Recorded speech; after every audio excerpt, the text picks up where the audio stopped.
seeks general damages of 5 million Ghana cedis, special damages of 2 million Ghana cedis for economic harm and lost business opportunities, aggravated and exemplary damages of 3 million Ghana cedis. Now there's more here. It says that it says at the center of the dispute are 5 key statements attributed to the rapper in his 21st January 2026 post.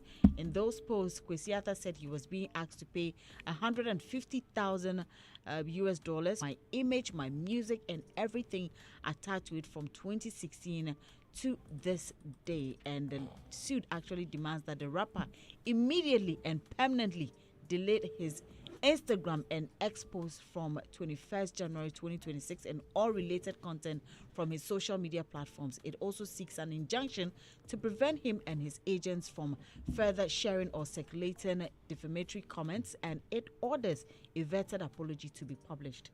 Good morning, Robert, once again. It's coming from. And the reason is because I remember some time ago there was an artist who was going to get a deal in the UK, and they had raised up issues here in Ghana with respect to domestic violence. And the person never associated with him because they said, okay, this has come up. There is nothing countering the situation from your end. You are saying that it is not true, but there is no evidence of you publicly declaring or out on it. Company-wise too, I know that has been experienced before. I think before I joined Charterhouse, something that came up, and then there had to be a counter for that, because if it didn't come up, then sometimes, not necessarily sometimes, it is required of you to give a counter info on this particular note, just so that you protect your image. And you'd realize that this is a civil law, right? And civil case. Yeah, civil case. The Act is Act 1960, Act 30, I think it speaks about this. But it's about the fact that anything about defamatory, essentially, for as long as you can prove that it has impact on your business. And when you check the specific areas in terms of the money that he's asking for, one of them is for exemplary reasons. The other one is for business loss. Yes. Which means that there's a possibility that this may have, have taken away food from his table, and so he's suing to be able to take care of that. And there's another aspect, so 3 areas. So all I'm saying is, back to the basics. Anything that happens within the space of business, well, not even the space of business right now, because we've seen that it's happened even with there's an Agrada case that she was made to pay some money. For as long as the law exists, we need to ensure that we are always on the right side of the law.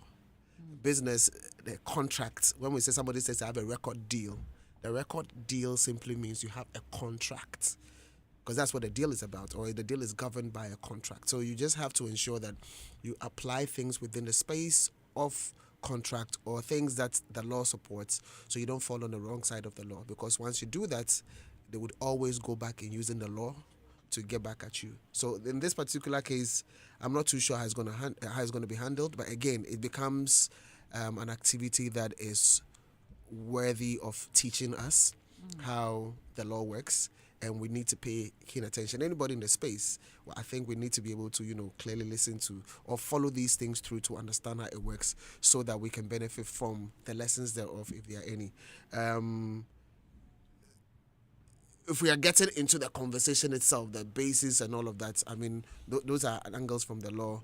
And for as long as there's proof and all of those things, I think that is where they're getting their basis for the convo, or basis for the lawsuit. So it's actually another sad turn. If you are looking at it from the lens of Kwesi Arthur, it's another sad turn. And I don't want to be in his shoes, honestly. And like we have this proverb that says that if you see somebody's beard burning, just carry calabash, put your own inside. Go and shave the beard. Well, that one today. But I think that it will be. We need to observe and then see how it unfolds. I pray that at the end of the day, really, whatever comes out, God keeps parties involved strong, and we want to we observe to also learn. Yeah. But it's a sad one. Okay, Adam, briefly, we have just about 5 minutes to wrap up. Yeah, Doreen, it's unfortunate that we've gotten to this point. If you read the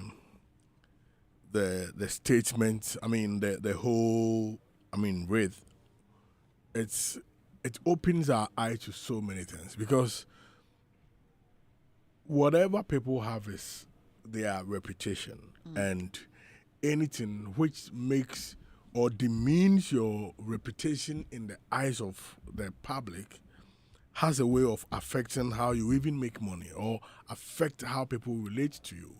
And in protecting that, that is why the law of defamation is there. And in defamation, there are aspects. You have the slander, the libel, normally when it's written. So there's a libel, defamation, or defamatory case. And in defamation, there are what we call the elements which makes the case strong, or if you are able to prove those, you've won or you are winning. Now, some of these elements is one, false statement.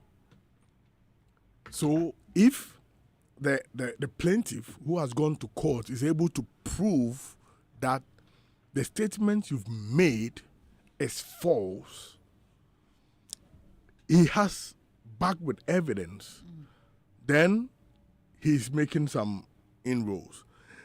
Also, another element, and in publication, it means that a third party has seen it. So, where was it published? How many people saw it? And with the people seeing it, how would they think about him or to harm your reputation? If you are able to prove that, then we have another conversation.